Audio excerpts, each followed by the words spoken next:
In Lebanon, Hezbollah fires a barrage of rockets at Israeli troops following an attempt to invade the territory. In less than 24 hours, Hurricane Milton, which is already considered one of the deadliest of the last 100 years, will make landfall in the southern United States. And Haiti has accused the Dominican Republic of carrying out ethnic cleansing with the mass deportation of its nationals. Hello, welcome from the South. I'm Luis Alberto Matos from the teleSUR studios in Havana, Cuba. We begin with the news.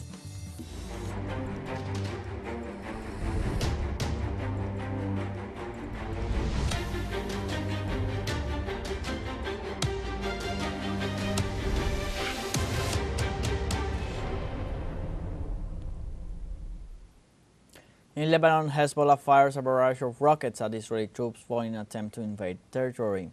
After an address by Israeli Prime Minister Benjamin Netanyahu, in which he threatened Lebanese citizens to end up like Gaza, a contingent of the genocidal army was deployed in northern Israel. The promise to enter the territory was repelled by Hezbollah fighters from where they claimed to have repelled two invasion attempts, one of them in the southeast through the Belita Pass and the other in the southwest through the Labounie Pass.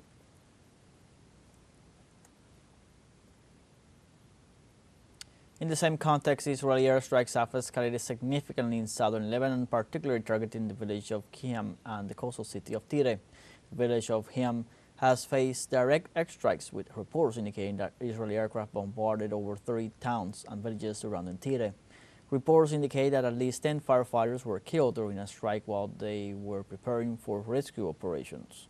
The Lebanese Health Ministry has recorded over 1,400 deaths since the onset of this conflict, with many more injured and displaced due to the ongoing violence. And in the last hours, Israeli genocidal forces have committed an indeterminate number of massacres in Gaza with weapons provided by the U.S. UNRWA coordinator Philippe Lazzarini described the situation this morning in the north of the Strip as an endless hell. The Gaza Health Ministry has registered over 60 killings, but authorities warn that the death toll is much higher, judging by the corpses lying on roads and due to the speed with which the massacres are being perpetrated. In this sense, the first briefing of the overall figure confirms that Israel has slaughtered 42,010 people so far, including over 17,000 children and about 12,000 women, representing 69% of the fatalities. And Israeli genocidal forces armed by the U.S. have been besieging 400,000 defenseless Palestinians in northern Gaza. The will of Prime Minister Benjamin Netanyahu of expelling Palestinians from the northern strip is being fulfilled before the international community's eyes. Israel has sent eviction orders to Kamal Adwan Hospital and to several refugee camps, giving them 24 hours to evacuate and thus making Gaza a death trap. And Russian Foreign Ministry spokeswoman Maria Zakharova condemned recent Israeli strikes on the Syrian capital of Damascus, describing them as a gross violation of Syria's sovereignty. I would also like to comment on the latest Israeli strike on Damascus. It took place yesterday evening, October 8. Once again, Israel grossly violated Syrian sovereignty by launching a missile attack on a multi-story residential building in a densely populated area of Damascus. According to the Syrian authorities, 7 civilians were killed, including women and children. 11 people were injured. The rubble is now being cleared. We strongly condemn this action. Whoever the target of the attack was, it was carried out on the territory of a third country in a dense residential area, which leads to inevitable casualties among innocent people. And it is outrageous that such actions have literally become routine practice applied to Syria, Lebanon, and the Gaza Strip. Let's now take a short break, but remember you can join us on TikTok at teleSUR English. We will find news in different formats, news updates, and much more. We'll be right back. Stay with us.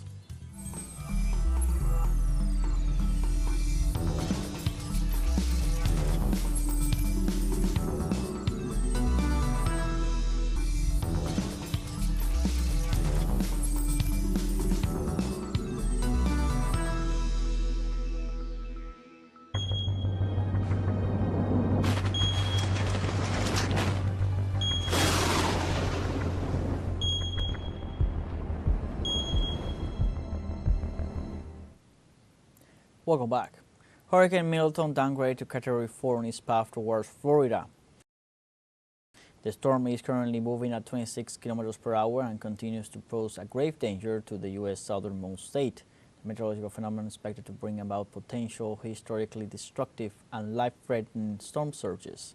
In addition, widespread wind damage, flooding, and tornadoes are forecasted for the area beginning Wednesday. As a result, losses are estimated to exceed $175 billion. In less than 24 hours, Hurricane Milton, which is already considered one of the deadliest of the last 100 years, will make landfall in the southern United States. With Milton expected to hit Tampa Bay, Florida's Governor Ron DeSantis has declared an emergency in 52 of the 67 counties of the southernmost state. In this sense, evacuations are proving complex as federal authorities' recent mishandling of the Hurricane Helene has left many wary of the government strategies.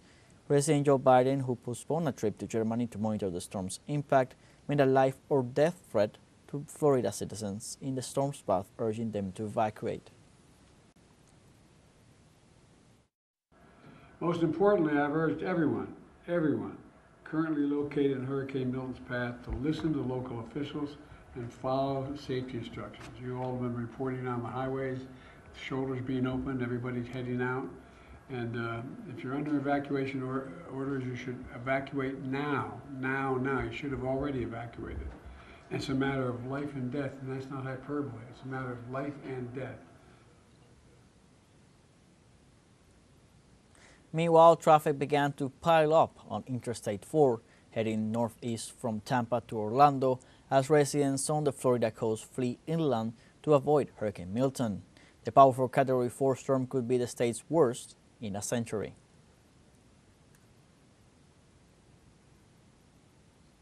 In this context, Hurricane Milton continues to slowly move away from the Yucatan Peninsula. Mexican authorities declare a yellow alert for moderate danger in 47 municipalities.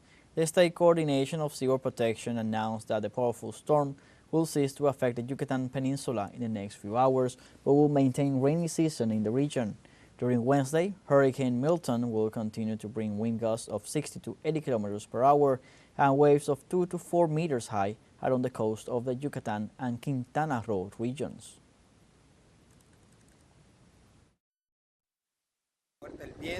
The wind was strong and there was a lot of rain, but thank God it was calm. I was afraid because apparently Hurricane Milton was only going to hit the Yucatan Peninsula, but it came in strong at about 11 o'clock at night. And the President of Mexico, Claudia Sheinbaum, addressed on her morning press conference the murder of the mayor of Chilpancingo, Alejandro Arcos, and assured her government is actively working to find out what happened and identify and prosecute the culprits. We are working with the State Attorney General's office. Security Minister Omar Garcia Harfuch is there, and all the intelligence required by the Naval Intelligence Institutions of the Navy, the National Intelligence Center itself, in order to know what happened, who are the responsible parties, and make the necessary arrests. Elsewhere in Colombia, President Gustavo Petro denounced a coup d'etat against his government and called on the country's social movements to mobilize in defense of popular sovereignty. The head of state's comments happened after the National Electoral Council accused him of having illegally financed his election campaign. In this regard, Petro assured that the accusations are unfounded and stressed that the electoral entity has been taken over by opposition forces with the support of the oligarchies that still hold positions of power in the country. In this sense, Petro condemned that the allegations endanger the government he represents and are an attack on the will of more than 11 million Colombians.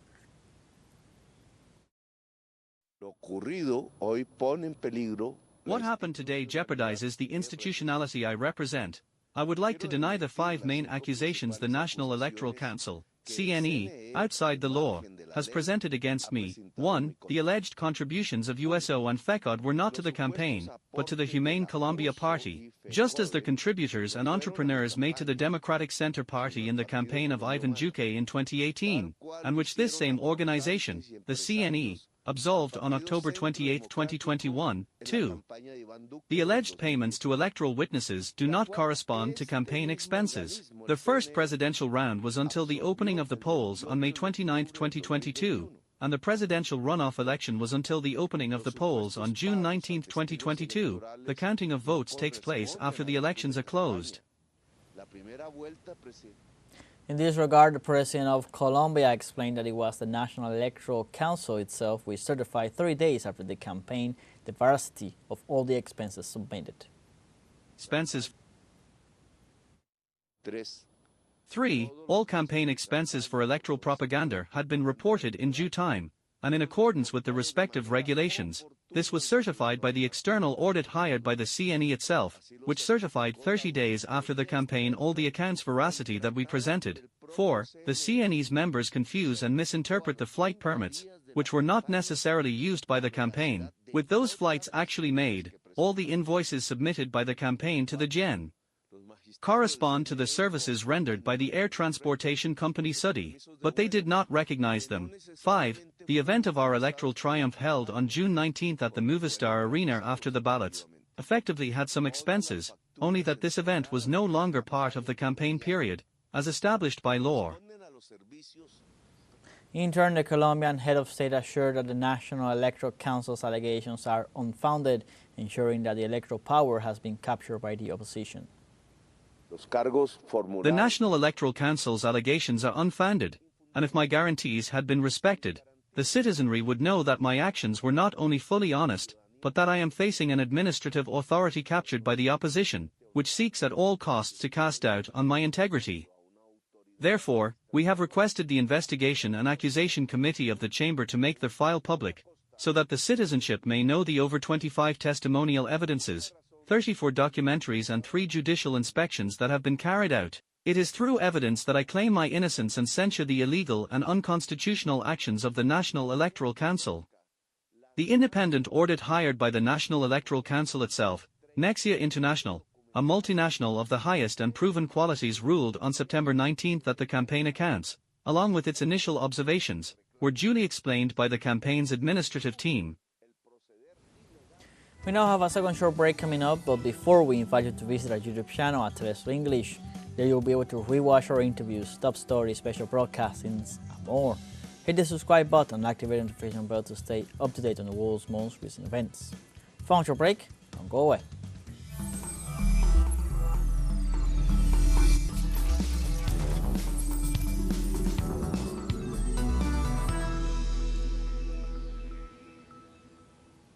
Welcome back. Ecuadorian police said on Tuesday that at least 5 people had been shot dead in a new massacre during a state of emergency declared by President Noboa to curb violence. According to the police, the incident took place in El Recreo, a sector of the city of Durán to the southwest of the country. Residents of the area say that the attackers were wearing clothing very similar to those of the army. The province of Guayas, where the city of Durán is located, is still under a state of emergency, but this measure does not seem to be able to contain this unprecedented wave of violence in the country.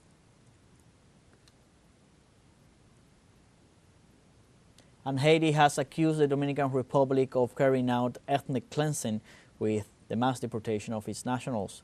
This is what Gandhi Thomas, the ambassador to the Organization of American States, said on Tuesday. The diplomat described as immoral the strategies employed by Santo Domingo against Haitians, given the seriousness of the situation. Prime Minister Gary Conille ordered the creation of an interministerial committee to provide a diplomatic and humanitarian response. The Haitian ambassador assured that the authorities of the neighboring country commit flagrant violations of human rights. Several organizations inside and outside Haiti support the statements of Ambassador Thomas.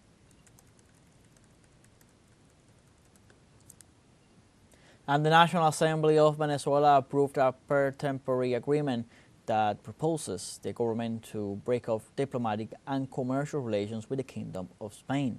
The request was made by the President of the National Assembly, Jorge Rodriguez, in view of the Spanish government interference in Venezuelan sovereignty.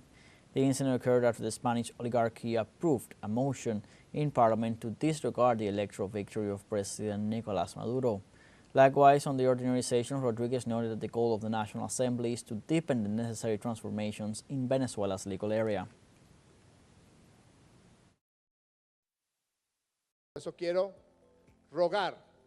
That's why I'd like to urge this Parliament to approve by absolute majority in an enthusiastic manner. I spur you to approve as we are outraged, but concurrently we are aware of the value that we have inherited from the glory of our liberator. So it's our duty to pass an agreement where we peremptorily request that the Bolivarian government breaks off diplomatic, consular and commercial relations with the Kingdom of Spain, those lawmakers who are in favor of the agreement presented by Vice President Pedro Infante.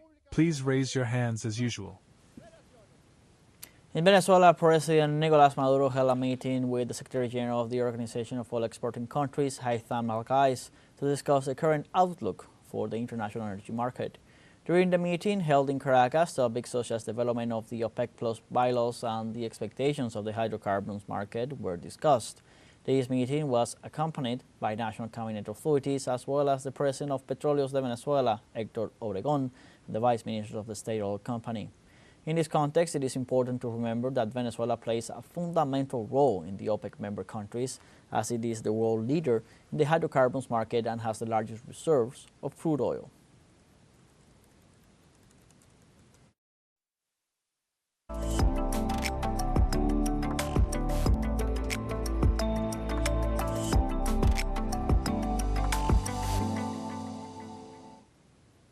The Japanese invasion of Manchuria created a serious threat to the security of the Soviet Union. On the occasion of the commemoration of the important historical events of almost a century ago, an extraordinary exhibition was organized in Moscow. Let's see. Rare photographs and documents are on display at the Victory Museum in Moscow.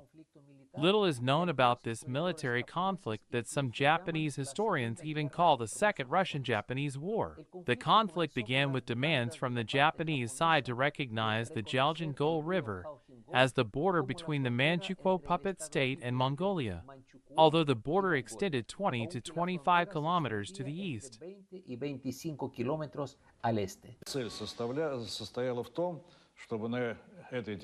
The objective was to create a springboard in this territory for a further advance into China and the occupation and exploitation of the Soviet Far East and Siberia. As part of the USSR-Mongolia Mutual Assistance Protocol, Soviet troops were sent to the Jelgin-Gol River area. In addition, Japan raised the slogan of expanding its empire as far as Lake Baikal. Military operations began in May 1939 and continued until the end of August. One of the key roles as a military strategist was played by the future Victory Marshal Georgy Zhukov. It was he, who at the time was a division commander, who devised a plan to encircle the Japanese army. The methods used in the military operations that Zhukov undertook in Jelgin-Gol were used during the Great Patriotic War against Hitler's Germany. The Jelgin-Gol conflict became a real test of strength for the Soviet army. The fighting took place both on the ground and in the air. By the end of August, the Japanese already found themselves surrounded by a dense ring of Soviet and Mongolian troops. The final battle took place at the end of August, lasted 6 days, and ended with the total defeat of the Kwantum Army. The armistice between the USSR and Japan was concluded on September 15, 1939. Zhukov showed himself to the country's top army leaders as a person capable of making decisions and taking responsibility. He was technically versed and capable of carrying out operational camouflage. These are the three foundations on which any good industrial-era military relies. In general, we treated the people, the cadets, like in the schools, and we taught them single combat. And here for the first time there were group battles and with an opponent who had a lot of experience. After all, Few of us went through Spain, but the Japanese have been fighting since 1931, that is, they have been fighting for 8 years. The victory of the USSR and Mongolia at Jelgin Gol became one of the main reasons for Japan's refusal to attack the USSR before the beginning of the Great Patriotic War. And then the decision was made to wait until Germany was sure of winning. The plan developed by the Japanese for an offensive military campaign against the USSR was never implemented, although the USSR still maintained considerable forces for defense in the Far East in the event of a Japanese invasion. teleSUR, Moscow. It comes to the end of this news brief. You can find these and many other stories on our website, telesurenglish.net. So join us on social media, Facebook, X, Instagram, Telegram, and TikTok. For teleSUR English, I'm Luis Alberto Matos. Thank you for watching.